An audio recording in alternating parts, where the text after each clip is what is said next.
He made a wish at the graveyard, hoping to see his dead mother again. At that moment a miraculous thing happened. The man suddenly passed out cold. When he woke up, he found his hands had become tender. By the time he left, he'd transformed into a teenager. Not only did he move with newfound agility, even bike riding felt effortless. And he noticed the cars resembling vintage models discontinued decades ago. Finally, when he passed a mirror, Thomas realized that he had become a teenager. Soon he thought of his mother whom he hadn't seen in years. Thomas arrived at the door of the house with trepidation. A familiar and unfamiliar man appeared at the door. Memories came to him. Soon Thomas remembers that it's his father. He stood frozen. His dad casually ordered chores. Thomas saw a familiar figure in the kitchen. It was his mother, whom he hadn't seen in 40 years. He tried to hold back his tears. Seeing Thomas standing still, Mom assumed he was exhausted, suggesting he rest upstairs. Then he went to his room. Walls plastered with vintage movie posters, model dinosaurs and space toys lining shelves, retro vinyl records stacked neatly. Each artifact punched his gut. Childhood memories surfaced vividly. His sister looked at him and thought he had lost his mind. Thomas thought it was all a dream,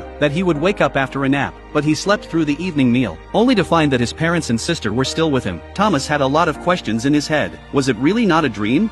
But he couldn't do anything about it. He could only hope that nothing strange would happen next. The next morning when he woke up, Thomas was still a young man. He stroked his beard out of habit, although he looked only 15, but he had the soul of a 50-year-old in his body. Then he went to school with his sister. At school, Thomas saw his best friend, and the girl he used to have a crush on. Although Thomas had traveled back in time, but he didn't want to chase after the girl. He just wanted to know what was going on. But he soon found out. After school, a friend invited him home to play. At his friend's house, Thomas saw a science fiction book. It was about a man who traveled back in time, and his life was changed. Thomas seemed to understand something. He immediately left his friend's house. According to the setting of the novel, he traveled back in time to change his fate, so he must have traveled back in time to change something. It occurred to him that something big was going to happen this year, when Dad would vanish without warning, abandoning them all. No explanation ever given. Thomas wanted to ask his father why he was leaving, but it would be too strange to ask now. In the end, he didn't say anything, but this time Thomas had the mind of an adult. Soon he noticed details he hadn't noticed before.